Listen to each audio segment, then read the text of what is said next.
Vedare tinokuchingamidzai zvekare kune chimwe chirongwa pano paZim Facebook Secrets and Confessions. Tadzoka zvekare nemamwe mamessages. Regedzai tibva tapinda mumamessages edu atadzoka takakubatsirai. Saka mutsvene wacho ndiani, akavimbika wacho ndiani.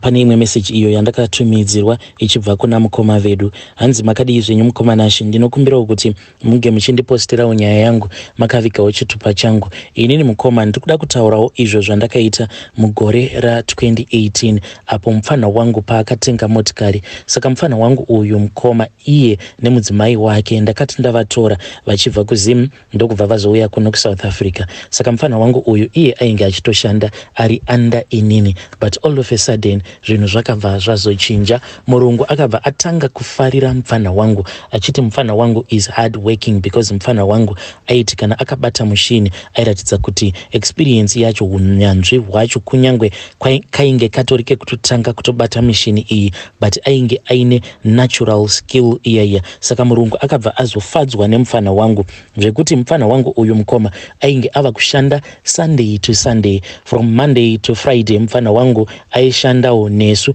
then Saturday neSunday aibva aenda over atanga kushanda nemurungu. Saka murungu wangu uyu munhu ane mabusinesses akasiyana siyana. Saka zvavaiwanzokuita ndezvekuti pama weekends iye mupfanha wangu aibva atorwa nemurungu vobva vazongoenda kumwe kunenge kwakangozara varungu vachingoita zvinhu zvakasiyana siyana ikoko. Saka mupfanha wangu aizowana mari through matips, then at the end of the day mupfanha wangu ainge ava kuwana mari yainge iri more than doubled the amount that we were earning, because munhu aishanda January to December. Saka vakabva vazotenga motikari. Saka mukunotenga kwavakaita motikari, inini sezvo ndainge ndiri ini ndainge ndakamuudza muno mujoni, ndainge ndakati ndaida kuti ange achitanga azovaka kumusha, atange atsvakawo chistendi chekuti avakewo kamusha kake kekuti kana zvinhu kuno zvikazobhaja anokwanisawo kunowana pekutangira. Asi things didn't go according to plan. Vari mumba mavo vanhu vakabva vazopfurirana, vakabva vaona kuti kana akatanga atenga motikari zvinenge zviri nani than to follow what I had told him. Saka izvi zvakabva zvandibata mukoma. Saka chakanyanya kundibata ndechekuti ndakati ndazomubvunza kuti saka bamunini, do you mean kuti imimi masarudza kutanga matenga motikari rather than kuti mutange maita zvinhu zvihombe kumusha uko, makadii kutora mari iyoyo motenga kana zvipfuwo, so that kana mukazorwara tinge tichizowanawo mari yekuti tinge tichizonokurapisai, because izvezvizvi hamuna kana chipfuwo chekuti kana mukarwara mukatadza kushanda chekuti tinge tichizoenda tichinokurapisa. Mupfanha wangu akabva andipindura akabva ati mukoma, inini kana ndikarwara handiti mudzimai wangu aripo ndiye anozongoona ekutamba, plus kana ndikafa ndinenge ndafa, wamunenge mava kutokaurisa mukadzi wangu, inini anenge afa, inini ndinenge ndafa, hapana chandinenge ndava kuziva. Plus umwe noumwe mukoma ane upenyu hwake hwaanozvirongera iye nemhuri yake. Saka mashoko awa akandibhohwa mukoma Nashi, handidi kunyepa, akandibhohwa kusvika pekupedzisira. Saka ndakabva ndazoti mupfanha wangu uyu I must teach him a lesson. Motikari iyo yavainge vatenga ndainge ndichida kuti inge ichizovanetsa zvekuti kunyangwe mune ramangwana kana ndozomupa advice ange achizoziva kuti mukoma he knows this stuff. Apa ndainge ndichingorwadziwa kuti mupfanha haangatangi kunditengera motikari inini ndakasouya muno mujoni, kana motikari yacho handina kana kumbogara ndakakwanisa kungofunga kuti one day ndichatengawo motikari. So zvandakazoita mukoma ndezvekuti ndakabva ndazomboheduka mbichana, ndokubva ndazomboenda zvangu kune umwe muchinda wandaiziva kuti iye pakutoganga ndokubasa kwake. Iye zvake aimboita achipfeka gemenzi rewhite, but nguva zhinji ainge achinyanya kutambira kunguo tsvuku. Ndakaenda kuya ndokubva ndamuudza kuti mupfanha wangu uyu so zvakamira sekudai, so ndokubva ndazomupa mari yaainge achida, then akabva azogadzira mupfanha wangu. Takangoenda zvedu ndokubva tatsvaka chinzvimbo chekuti painge paine kasango. Saka ainge anditi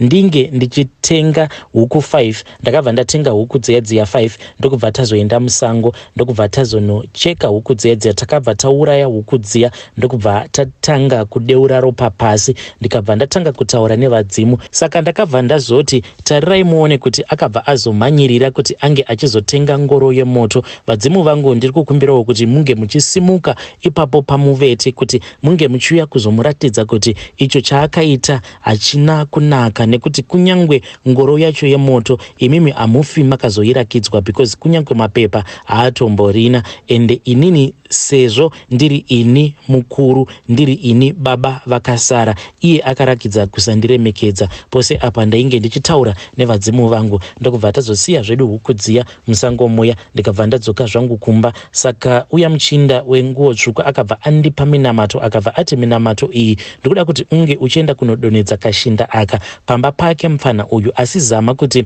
paunoita zvinhu izvi iye mupfanha wako uyu asakuona, zvekare vanhu vasakuona.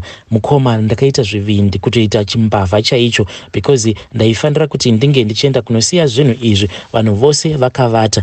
Ndakabva ndazomuka, pandakamuka it was around 3 am, kwainge kwati zii zvino mulocation. Ndokubva ndafamba zvangu ndikati chauya. Ndakafamba ndisina kana foni mukoma, ndichiti panapa ndatova mbavha, kana ndikasanganawo nembavha ndinenge ndatova mbavha. Ndakati ndichifamba mukoma ndokubva ndazoona chivheni ichi chainge chiri mune rimwe street, and fortunate enough zvakaitika kuti ndinge ndichizokasika kuona chivheni ichi. Ndakachiona because chainge chichakabatidza malights acho aya anoflasha. Saka ndakabva ndanojamba mudrainage ndokubva ndapinda mune rimwe bridge zvezvya zvimadrainage zviya zvemumalocation, ndikabva ndahwanda imomo mukomana kusvika chivheni chiya chadarika. Chakati chadarika ndikabva ndazobuda mudrainage muya ndokubva ndazotanga kufamba. Kana step yacho yandainge ndichirova ipapo yaiva step iya yekutoti kana kuine mbavha dzinenge dzakahwanda kwadzinenge dzakahwanda dzinge dzichitoona kutoti nayewo muchinda uyu imafia. Apa mujaketi mangu ndainge ndakaisa golf stick, apa ndainge ndiine banga okapi ndichitozviudza kutoti panapa kana ndikangoatakiwa neni ndotoita attack back. Ndokusaka ndainge ndakahwanda mushure mekunge ndaona chivheni chemapurisa because ndakaona kuti netools rose randainge ndiinaro ndainge ndichitotosungwa. Saka ndakati ndasvika pamba apo painge pachigara mupfanha wangu, ipo pane jirawo, but jirawo reria rine maburi kumusoro kwaro. So ndakabva ndikadongorera mushure mekunge ndaona kuti vanhu vose vairakidza kuti vainge vakarara. Mukoma, ndakabva ndakati ndajamba ndokubva ndamboti nemadziro ndichingofamba nejirawo, ndichifamba ndichitira kuti ndisazoenda painge paine chiedza. Ndakabva ndazonyawaira ndokubva ndaenda ndikabva ndanohwanda nemotikari yemupfanha wangu. Ndakabva ndazongonosiya katambo kaike kered ndakangosiya ndakakaisa pamusoro pevhiri, then ndokubva ndazongokanda nhombo dziya dzandainge ndakapihwa idzo dzandainge ndakanzi ndinge ndichingozongonodzikanda padhuze nemotikari yemupfanha wangu. Ndokubva ndakambaira ndikabva ndati kwati nejirawo kusvika ndasvika apo pandainge ndakajamba napo. Ndokubva ndajamba zvangu mukoma, ndini uyo rutsoka ndibereke ndichidzokera kumba. Ndakazoti ndasvika pamba mukoma ndokubva ndarara zvangu. Then mupfanha wangu mangwana makuseni ndakatomufonera ndikati bamunini ndinokumbirawo kuti munge muchipfuura muchinditora because iye aiwanzokuuya kubasa nemotikari. Saka mupfanha wangu uyu motikari yake yaigara yakazara because kainge kari kaprivate. Saka aingotakurawo mudzimai wake achienda kubasa, obva atakura nemunin'ina wemudzimai neshamwari yemudzimai. Saka inini ndakabva ndaona kuti to hang around such a crowd I didn't want something like that. Ndokubva ndangoti bamunini nhasi ndoda kuti munge muchipfuura muchinditora. Saka mupfanha akabva azondifonera, this was like 10 minutes later, akati mukoma kunoku kwashata. Ndikati kwagoshatei konai mupfanha wangu? Zvikanzi motikari iri kuramba kumuka mukoma. Ndikati chimbozamaika kuipusha, izvo ndainge ndichitofara mukoma ndichitoziva kuti zvaita. Inini ndakabva ndatobuda mumba ndokubva ndatora kalunch box kangu ndikabva ndaenda kuya uko kwatainge tichimirira murungu. Mupfanha akazotouya kubasa nekombi. Ndakabva ndamubvunza ndikati nhai mupfanha, ko motikari chii chaitika? Zvikanzi motikari iri kuramba kumuka. Ndikati tsvaka makanika mupfanha. Ndikabva ndati asi dai watsvaka makanika murungu kana kutsvaka makanika wekutoti anenge achitoshanda kuToyota, nekuti vana makanika vako ava ndivo vakakuurayira motikari yako mupfanha. Mupfanha wangu akagadzirisa motikari iyi, handizivi kuti akaiendesa kuna makanika vangani. Mupfanha wangu uyu motikari iyi yakamushungurudza mukoma, amene kuti akaenda nayo kuna namakanika vangani. Mupfanha motikari iyi ichingomishungurudza ndaingoti kana ikaita sekunge yashanda ikazofa zvekare ndobva ndati Mupfanha, unoona zvezve zvandaikuudza kuti kutenga zvipfuwo kana kuvaka kumusha kuri nani, tarira uone kuti wakarasa mari. Mupfanha wangu motikari yake iyi yakasvika pakugara pazvitina. Nanhasi uno mukoma motikari iyi haitombofambi. Motikari iyi ndiyo yakatomusungirira kuti arambe agere pamba ipapo paakagara, because anogara achingoti kana ndikada kutama pano zvino motikari yangu ichazoita sei. Apa motikari iyi mukoma yava motikari iya yekungoti yangovawo motikari yezita, because ava kungoigoronora mapatsi anenge ada pati pamotikari yake, anongouya obva agoronora chipati chiya obva atengesa. Last time zvangu ndakarova maoko ndichiseka. This was after I had gone to visit him. Saka takatogara zvedu mumba, ainge achingotarira foni yake. Then ndakamubvunza kuti nai Mupfanha, ko kasi pane munhu wawakamirira here? Akabva ati mukoma, pane umwe muchinda wangu ari kuti iye motikari yake haina mapatsi, saka ari kuda mapatsi.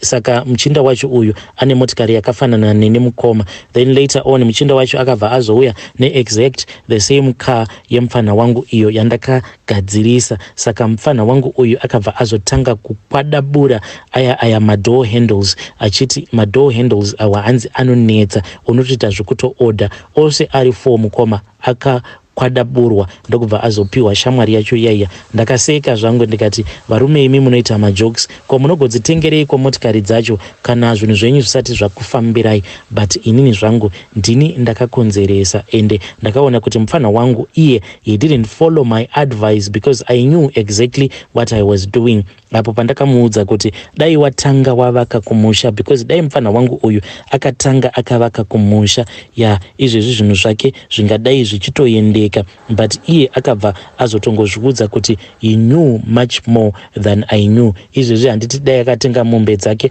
dzingadai mombe idzodzo dzatowanda, zvimwe kuda dzingadai dzatozadza danga, but akaita nharo and iye akabva azosafa because of nharo dzake dzaakaita.